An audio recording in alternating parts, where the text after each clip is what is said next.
सवाल उठता है कि क्या कोई पुलिस फोर्स में से ही माओवादियों को सारी जानकारी पहुंचा रहा था? क्या माओवादियों को फोर्स की चाल की खबर पहले से ही थी?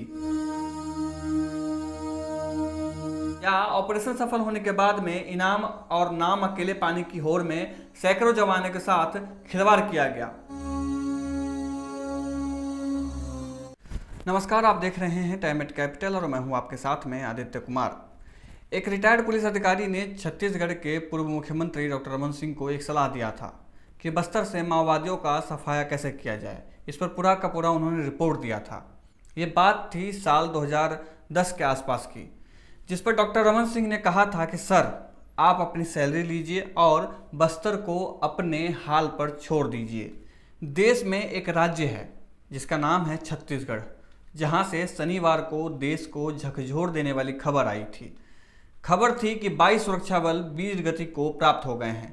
वहीं अभी एक लापता है और 31 सुरक्षा बल जो हैं वो घायल हैं, जिनका इलाज रायपुर चल रहा है। उन्हें घटनास्थल से हेलीकॉप्टर से रायपुर अस्पताल में पहुंचाया गया था।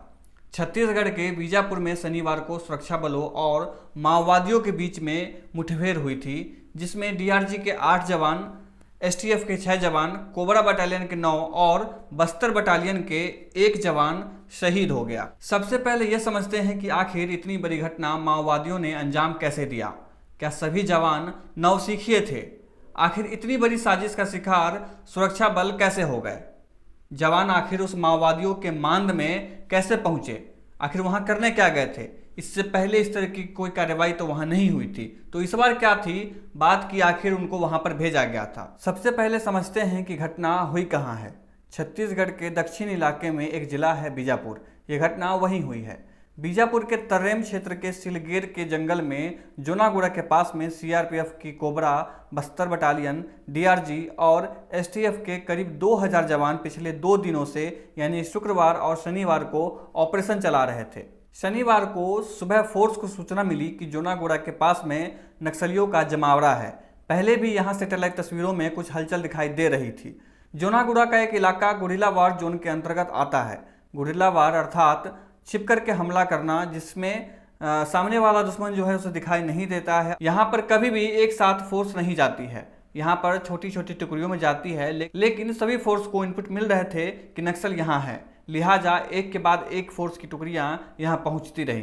पहले से ही यू शेप में घात लगाकर बैठे नक्सली इस बात का इंतजार में थे कि फोर्स जैसे ही इस जोन में फंसेगी हम उन पर हमला करेंगे। ऐसे लग रहा था कि जैसे नक्सलियों को पहले से ही फोर्स की पूरी जानकारी थी कि वो कितने संख्या में आने वाले हैं और कहां आने वाले हैं।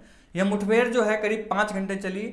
नक्सली ऊपरी इलाकों में थे, फोर्स के इंट्रांस पर नजर रखे हुए थे, लिहाजा उन्होंने फौज का बड़ा नुकसान किया है। कुल 22 लोगों की मृत्यु हुई है, 22 लोग शहीद हुए हैं।